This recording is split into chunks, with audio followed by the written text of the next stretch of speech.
Olha lá, meus amigos, eu tive que até deixar o coitado meio preso do lado de fora. Tava me incomodando demais na gravação de hoje. Me derrubou umas 3 vezes a câmera. E olha ali, ó. Maragato velho tá querendo participar do nosso programa. Qualquer hora dessas ele vai participar junto comigo, no costado. Buenas, meus amigos, no nosso canal Prosendo com a História. Aqui quem fala é Marcelo Valeirão, esse humilde servo que traz para você sempre histórias não contadas na escola.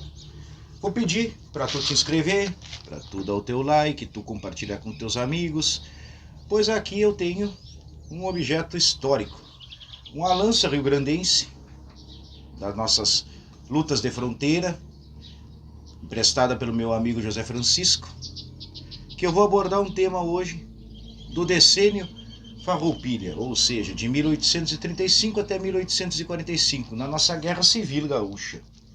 E esse decênio Farroupilha aborda um personagem que ele tem bastante relatos na web, mas relatos imprecisos e com lacunas a serem preenchidas.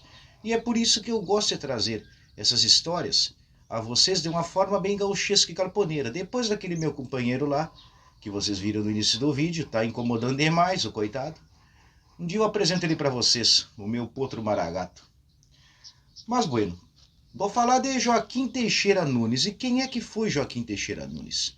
De acordo com o historiador canguçuense Cláudio Moreira Bento, historiador militar do Exército Brasileiro, ele nasceu na costa do rio Camaquã entre 1801 e 1802 e não se tem a data, o local preciso do nascimento dele. A data precisa também não se tem, entre 1801 e 1802. Só se sabe também a data de sua morte e citações de pessoas ilustres sobre ele, como o historiador Tasso Fragoso, que o chamou de a maior lança farrapa. Por isso que ele era uma pessoa bastante desenvoltada no trato desta arma aqui, que era a arma de lutar a cavalo na época. Teixeira Nunes, entre 1827 e 1828, chefiou uma cavalaria ligeira, uma brigada de cavalaria ligeira. Era um grupo de aproximadamente 20 ou 30 soldados a cavalo, milicianos na época, não tinha essa conotação pejorativa de hoje de milicianos, eram pessoas que se juntavam e cuidavam de um lugar para que aquele lugar não fosse invadido pelo inimigo, entre o rio Camaquã e o rio Jaguarão. Então ele fez a defesa das fronteiras do Império Brasileiro nessa vasta área territorial que vai aparecer para vocês depois no mapinha aqui. E é por isso que eu, morando nessa região, eu trago a vocês também um dos filhos ilustres dessa região que não se sabe muito sobre ele. Posteriormente, na Guerra Civil de 1835, eu já estou entrando aqui entrando num campo meio perigoso, porque às vezes eu falo demais e as pessoas começam a me xingar. Mas eu não tapo só com a peneira aqui. Tenho propriedade como historiador de dizer que não foi uma guerra justa, foi uma guerra injusta, a Guerra dos Farrapos. Mas é outra história, que também não é no momento certo de falar. Estou falando de Teixeira Nunes, não posso me estender para canhota se eu tenho que ir para a direita, né? Ou então pelo meio. Ele entrou como major já, graduado, nesse conflito entre a província do Rio Grande do Sul e o Império Brasileiro, em 1835, e chefiou o grupo de lanceiros negros, aquele grupo daqueles soldados que eram escravos e tiveram a sua promessa de liberdade caso lutassem pelo Império, ou melhor, caso lutassem pela nascente República Rio-Grandense. Uma coisa bastante também perigosa de ser tocada aqui, porque no finalzinho do programa vocês vão saber ao qual esse historiador às vezes leva umas pedradas e uns comentários muito fora da casinha de alguns conhecedores da história do Rio Grande do Sul que apenas citam o lado bom da história, não citam o lado ruim da história, do acontecimento aquele.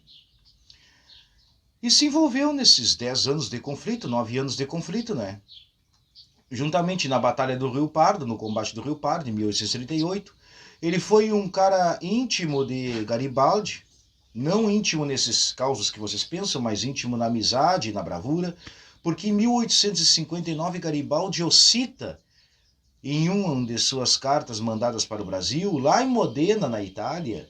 Teixeira Nunes, Bento Gonçalves, Davi Canabarro, Antônio Neto, ele cita esses nomes E Teixeira Nunes foi aquele que mais dividiu com ele aquele momento histórico e aquele momento revolucionário no Rio Grande do Sul. Ajudou na construção dos lanchões, ele ajudou na passagem por terra desses lanchões e ajudou também na conquista de Guaíba, não, na conquista de Laguna. Na conquista de Laguna, ele representou a República Rio-Grandense, juntamente com Garibaldi, onde ele encontra a Anita Garibaldi e tem aquela velha história que vocês todos sabem. Vou trazer aqui um capítulo sobre a Anita Garibaldi, bastante polêmico, mas aqui nós gostamos de uma polêmica muito gaúcha e muito galponeira também, meus amigos.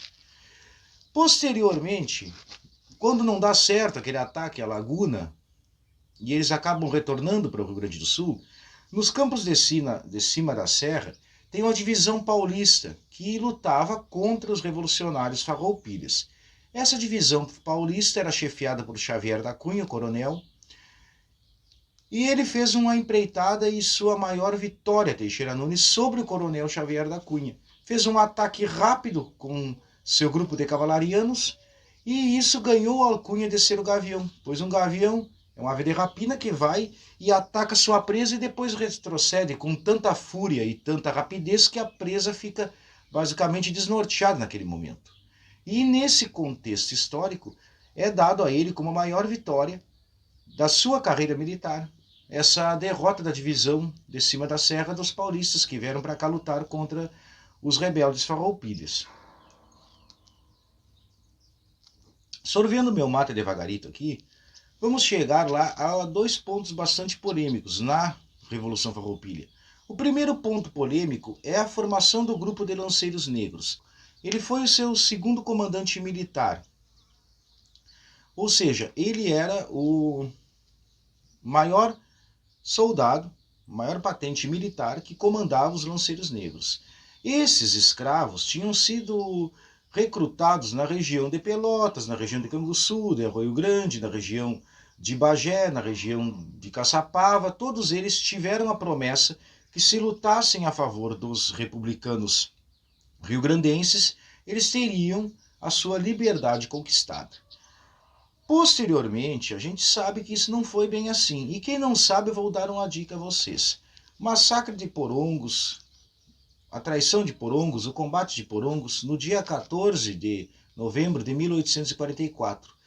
Já estando a província rebelde Rio Grande do Sul em linhas de paz com o Império Brasileiro. Ou seja, já tinham uma ideia de uma paz que não iriam seguir tão adiante com aquela revolta numa das províncias que duraram mais os movimentos revoltosos no período regencial do Brasil e no período do segundo reinado, que foi Dom Pedro II. A partir daquele momento, eles colocam aproximadamente 100 ou 120 soldados que eram dos grupos dos lanceiros negros, formados exclusivamente por ex-escravos, num local chamado Arroio dos Porongos, e nesse local eles desarmam eles e fica Davi Canabarro com o cuidado de protegê-los, entre aspas.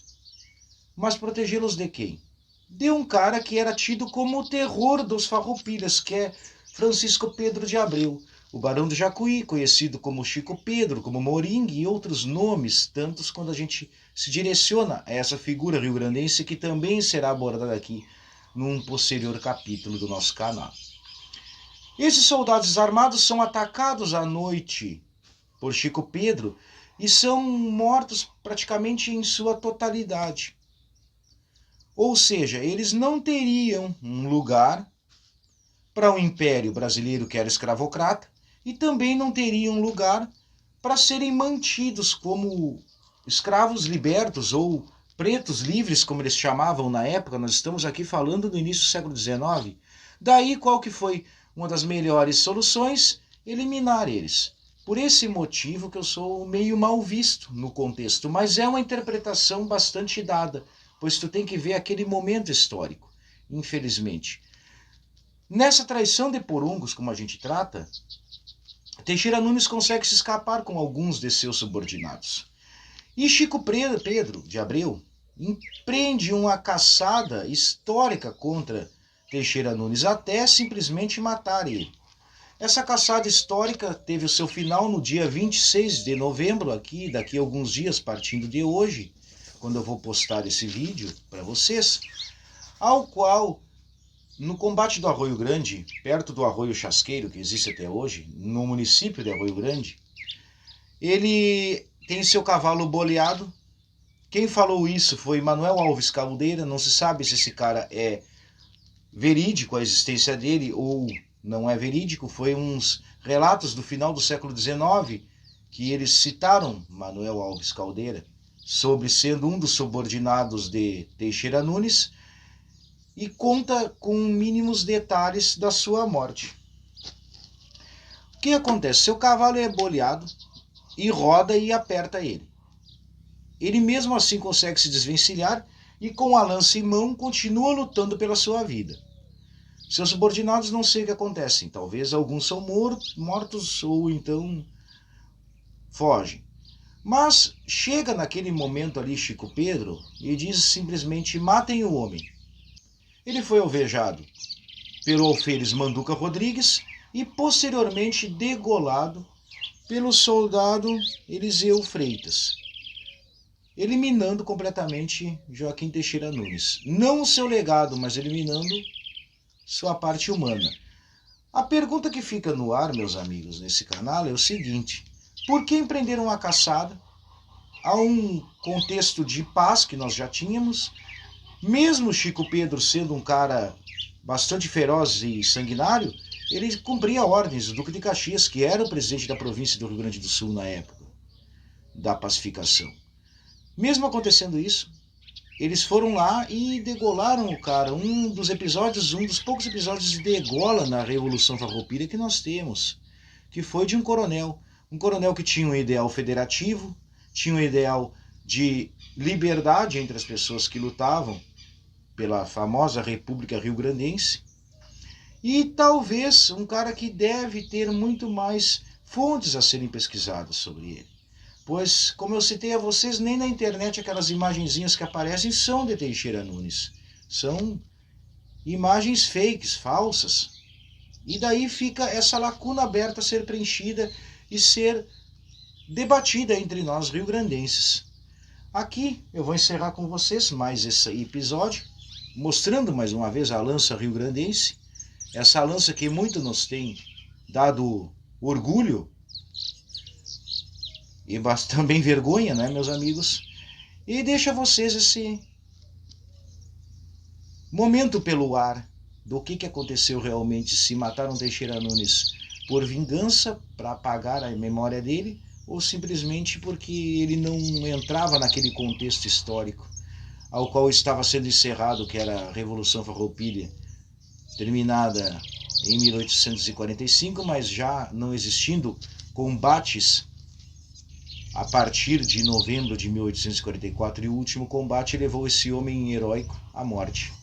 Um grande abraço para vocês, meus amigos,